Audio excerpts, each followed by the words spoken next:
Assalamualaikum warahmatullahi wabarakatuh. Perkenalkan, saya Nur Syifa Iskandar dari kelas B akan mempresentasikan mengenai makanan ultra proses. Kemudian di sini ada pun judul jurnal yang saya ambil yaitu mengenai konsumsi makanan ultra proses dan hubungannya dengan kandungan gula tambahan dalam diet anak-anak Amerika. Jurnal ini diambil dari Pediatric Obesity yang diterbitkan pada tahun 2019 dengan volume 14 nomor 2 halaman 1 sampai 11 dengan penulis Daniela Neri, Euderis Martinez Telle, Carlo Augusto Monteiro dan Renata Bertasilevi. Adapun latar belakang dari jurnal penelitian ini yaitu ultra processed food atau makanan ultra proses merupakan formulasi siap makan atau ready to eat ataupun makanan siap panas atau ready to eat yang diproduksi secara industri yang mengandung bahan tambahan makanan seperti pengemulsi, pengental, dan perasa buatan dengan sedikit atau tidak ada sama sekali makanan utuh yang tentunya sangat berbeda dengan makanan olahan.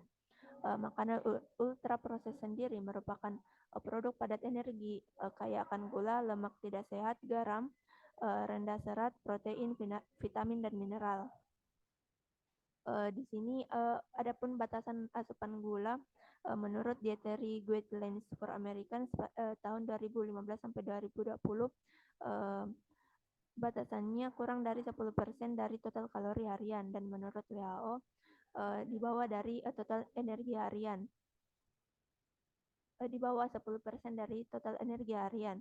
Namun jumlah asupan gula saat ini di Amerika jauh melebihi dari pedoman nasional dan global di mana anak muda mengkonsumsi sekitar 14% dari total asupan energi dan gula tambahan dan orang dewasa mengkonsumsi sekitar 16% dari total asupan energi dari gula tambahan.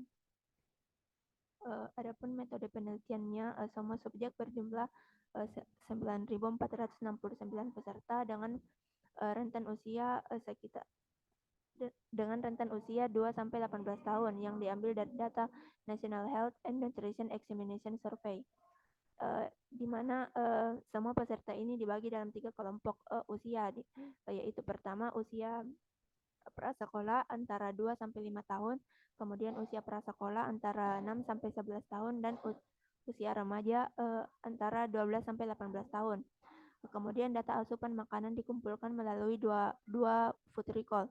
Hari pertama dengan wawancara langsung dan hari kedua dengan wawancara dilakukan melalui via telepon. Kemudian hasilnya bisa dilihat di sini. Adapun 5 daftar makanan dengan gula tambahan yang paling tinggi yaitu soft drink sekitar 30%, kue 11%, sereal 9%, snack manis dan dairy based milk drink sekitar 8%, di mana sekitar 92 energi yang dihasilkan dari makanan ultra proses ini. Kemudian rata-rata persen energi yang disediakan oleh gula tambahan adalah 12,1% untuk anak prasekolah, 14,4% untuk anak usia sekolah, dan 15,3% untuk remaja. Namun sebagian besar anak memiliki pola makan yang melebihi batas yang direkomendasikan. Kemudian pembahasannya, kontribusi makanan ultra proses di antara anak-anak prasekolah setinggi yang diamati pada populasi umum Amerika.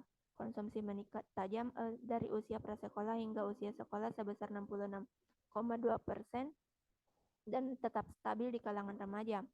Anak berusia 6 tahun menunjukkan pola konsumsi kelompok makanan dengan ultra proses yang serupa dengan remaja, namun dengan soda yang lebih rendah dan minuman berbasis susu yang lebih tinggi.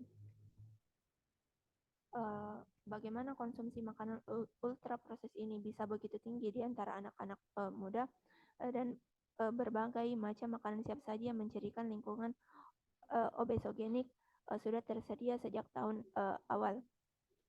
Sebaliknya, konsumsi makanan yang tidak diproses atau diproses secara minimal, terutama buah-buahan dan susu, menurun tajam seiring bertambahnya usia.